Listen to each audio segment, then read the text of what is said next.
500,000 EVs in Norway. The whole myth that EVs will take up too much power from the grid is not really an issue we are facing. Did it support a DC charger? No, it wasn't. It was not at all. It was socket charging. And that's basically the key to success. How did it bridge the gap? Why they decided to start driving an EV, what they like about their EV.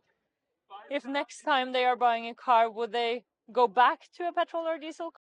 I think the whole Norwegian EV Association started in the beginning of enthusiasts, the early movers who wanted EVs and had bought their first EVs and saw the need for them to help each other, sharing experiences and building a community around this new technology. Over 100 different models Wow. on our roads.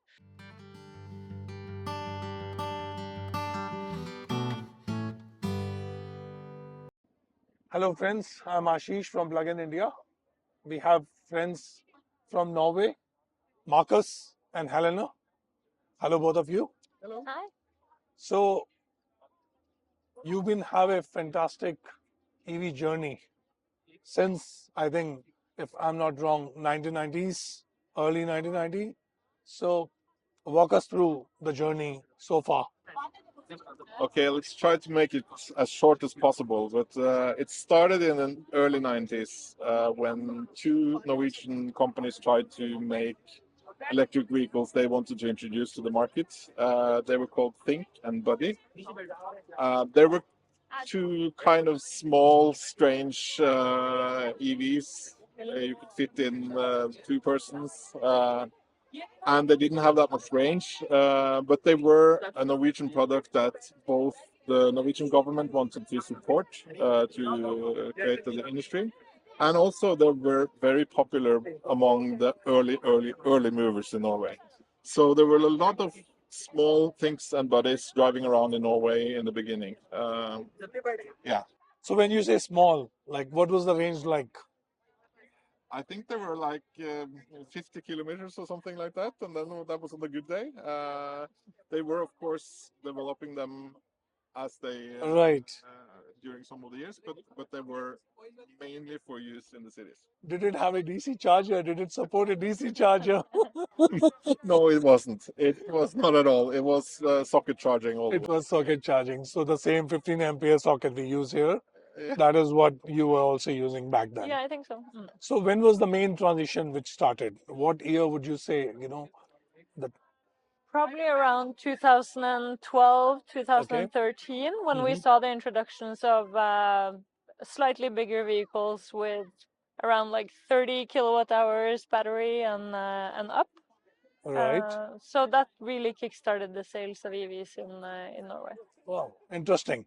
So we also, I think in India, we started with the 30 kilowatt hour with a, of course, a mass market car. So what kind of policies, what kind of changes you guys had to really, go through, or the government policies which got the change to this extent that now Norway has seen number one in the world for having the number of EVs?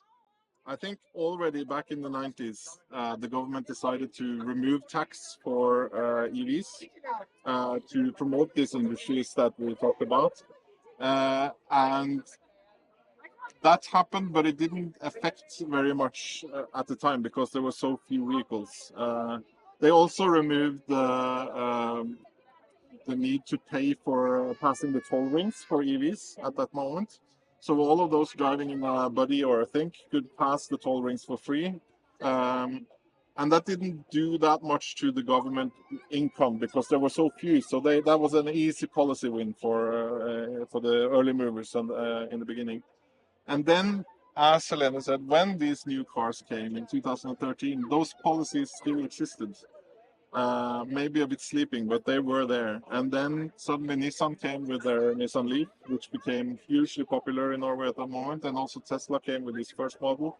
And then something really happened because then you got a real car with these benefits, and they were exempted for tax when you bought it, and you also could pass for free in the toll rings. And that's basically the key to success. After that, we have had a lot of different policies. We have a whole package of different EV policies, ranging from being able to drive in the bus lanes. We have only bus lanes in Norway where only buses and EVs can drive. And we've had free parking in some cities for EVs compared to others. And we also had some incentives for city administration when they're buying their cars for their services to make sure that they are buying EVs, etc. So, Marcus, I've heard that you run a big community there, okay? And I would want to know how your community helped the OEMs, the manufacturers, bridge the gap between the community, the layman, and the manufacturers. I think the whole Norwegian EV Association started in the beginning of enthusiasts, the early movers who wanted EVs and had bought their first EVs and saw the need for them to help each other, sharing experiences and building a community around this new technology. And then also we saw that the dealers and the importers of EVs in Norway, they also needed that community because they couldn't provide the service to their new customers that they oughta. So they actually became interested in supporting the establishment of a EV drivers association like we have today. That was kind of the start of it. It was community, it was helping each other, and it was also helping out with the whole e-mobility sector to understand what does the consumers need. Okay. So, And you probably asked something more as well. how did it bridge the gap? One of the most effective thing we have done in in Norway and with the Norwegian EV Association is that we are gathering information from the EV drivers. What do they need? What's their grievances? What's their challenges? And we are aggregating that information into a kind of a bigger knowledge about what does the consumer need to make the change to an EV. And having that information, we can design good policies that will make it easier for the new EV drivers or for getting more EV drivers or more consumers to buy their EVs. So one of the ways we have done that, we have, for example, done a survey every year the last 15 years. Yep. Yep. Yeah. Among EV drivers in Norway, so not only are the members of the community, but just trying to reach everyone that is driving an EV. And by doing that, we've been able to map why they decided to start driving an EV, what they like about their EV. If next time they are buying a car, would they go back to a petrol or diesel car, or would they continue with driving EVs? And it's been stable the whole time. Like 90% say that they would never go back to a petrol or diesel or hybrid vehicle. They want to stay with EVs, and they're happy with their car. But it's also very important in that survey to map what are their challenges and what do they like us as representatives of the community to address when we talk with industry, OEMs, charging industry, and also politicians. What are their needs that we need to cover in those dialogues? Were the manufacturers ready to accept and implement those changes, those modifications, those requirements from the community, or was it really a tough work to convince them? I think some things have been easy and some things have been very hard. Things that cost money is more difficult to get. Okay. Doesn't cost All money. right. But I think what especially we've heard from the decision makers and like the government and the parliament people there, they say that we are offering a voice that they cannot hear from anyone else. We are offering the voice of the consumers. It's by its nature, it's neutral in a way that you don't get from the private sector. If a representative from an OEM trying to influence or promote the policy for a decision maker, you are quite sure that he or she is doing that to gain something from it, like economically. But we, as the consumers, are only telling what's important to get done so that more people will choose EVs. And when the government wants people to do that change, they listen to us. So I think that has been kind of a good learning for us to see how well the input from the consumers has been received by the government. And I think also when it comes to if it's difficult or easy, I think it becomes more difficult every year because when more and more people are choosing EVs, it becomes more and more difficult to defend the different incentives and benefits that EV drivers has compared to the others. But the challenge for us is that we are moving towards a goal where 100% of all new cars are going to be electric in just a year. And you cannot stop doing what's working at the end of the line like this. So now we have worked the last 3 years, we have basically only worked on trying to defend and keep the benefits that we have to ensure that we're reaching the goal and not giving up right before we're actually reaching it. So any grid challenges you seem to face, or you think, because there's going to be 100%, you say all EVs. So how about the grid, the power? I think a change we really have seen that is definitely representative in our numbers and being more of a mass market now than just early adopters is that we are really getting ahead when it comes to consumer friendly charging. Because when you are moving away from the early adopters, they are technology interested and are able to get by with, even though it's 19 apps to pay for charging. But when we are in the mass market phase, the government and industry is starting to realize, okay, we need to listen to these people and actually provide consumer friendly solutions. When the entire car fleet is going to be electric, it needs to be easy to charge. So I think that's one of the areas we've had some progress, where we've been able to really push for more consumer-friendly solutions for especially fast charging along the highways. And yeah. So how much is the grid power used natural resources versus the thermal? So our grid is mostly renewable. We have a lot of hydro, so we've been very lucky with that. So I think 98% of our grid is hydro.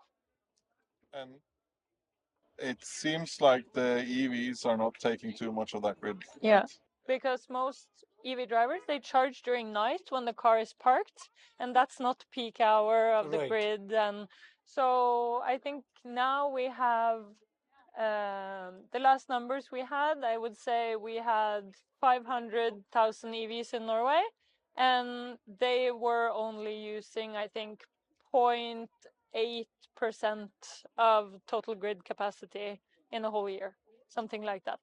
So the whole myth that EVs will take up too much power from the grid is not really an issue we are facing. So that's nice also. So coming to the community part, do you guys why do I feel the kind of events we have today, being in India, like with the new community members, new owners joining, and the evolution is taking place. It's a going on process, and we have events where EV owners come and have a blast. Do you miss those times? Because now it's all EVs. So there's no celebrity kind of a feeling where you will have a lot of onlookers while you are driving an EV. I think me and Helena is lucky because we could be here and try an Indian produced EV. That's not something for everybody back in home in Norway. So but you are right. It's becoming less and less exciting with EVs when this is happening, and you might miss some of that. It's starting to become like this nostalgic thing that when EVs were a special thing. But still, it is a lot of the same that we do in our organization that you are doing in your communities. We arrange meetings with new EV drivers because even if EVs are normal, it's still a new technology for each individual who is actually changing from an internal combustion engine to electric vehicle. So absolutely, we have these meetings. we usually try to, or our volunteers, we have a lot of volunteers all over Norway, and they are often arranging these talks on the fast charging stations around, and they're saying like, are you a new EV driver? Come to that fast charging station during the afternoon on Saturday, and we will answer every question you have. And people are coming from all over to just ask some questions, get to know how could you use this charger and everything, and then also ask on everything else. And then they also arrange a lot of activities like we have a lot of mountains, so it's fun to drive an EV over the mountains, for example, and there's a lot of these things as well. So there's still some of that joy with an EV, but I think we can say that like the exotic part of EVs is declining in Norway now. But at the same time, Norway has become known all around the world as sort of this e-mobility laboratory. So I think last year we had in our EV fleet, like pure battery electric vehicle, over 100 different models on our roads. So even though it's still more mainstream, you can experience that. Oh, what was that car driving by? I've never seen that one before. Oh, it's only 5 of it in Norway, and it's from this new brand. And yeah, yes. So we have about, if I have to go with variants, we have about, I think, more than 20 cars, 20 EVs here, and it's too early, I would say. But yes, going back to what you said, Helena, you said hills. Do people still have range anxieties while going upwards? and especially our winters can be tough, 30 minus degrees. People are experiencing less range during winter time, and that is something that you have to adapt to because that is this new technology so a that we are combination of using. winters plus the hills sometimes can be a heartbeats pumping challenge. and fast, huh? Yeah, but Okay. I think the range anxiety is definitely going a lot down because now I think average of EVs sold in Norway now have over 400 kilometers range, and that is sufficient. We all need a break with some food and just a rest if you are driving for several hours at a time. So I think it's becoming less of a problem and more of a charge anxiety maybe thing that people are like, oh, is it going to be available for me to charge at the next station? That's what I have planned and I only have 10% left, so I need to. So that is something that people are thinking a little bit about. But so like you walk through the Tata EV showroom, the kind of selling experience a consumer would have, how would you rate it versus your country, which have been selling EVs last more than a decade now? It feels very much the same. So it's kind of, and the cars we've tried, Indian produced or anything that we tried here, seems it has the same features. Has some features I haven't seen yet, like ventilation in the seats. So that was a nice experience. But I think it's the EVs are the same all over the world, and there are some adaptations to the climate and different contexts. But for me, it was kind of like going into any showroom in Norway, and a really nice experience. Really Wow, nice car. that's a good remark. Yeah. We'll take that compliment. So, any piece of suggestion you like to give to the manufacturers, the OEMs, the governments, the policymakers, the stakeholders here in India, while you've been, driving electric vehicles, having experience of various charging stations, as well as visiting some showrooms? I think our main message must be to the communities that have organized and grouped together of EV drivers. Keep doing what you're doing, and also trying to find out how can you organize maybe together with the different communities that exist. How can you organize to get the seat at the table where the decisions are made? Because nothing will happen fast enough without good policies. And I think the policies needs the consumer voice, and with the communities that you represent and that you have all around in India, it can provide an important aspect into the e-mobility space in India that can be useful. We have done that in Norway, and it's been really successful, and it has been a key to the Norwegian policy, I would think. And I've seen from everything, all the discussions we had and all the talks we had, people we met during this day, that this should also be the case in India. And I think I'm just looking forward to see how that goes. So, friends, that was a lovely discussion we had with Marcus and Helena. I think we hope to see you guys soon back in India. Yeah, we're coming back. Great. Thank you very much.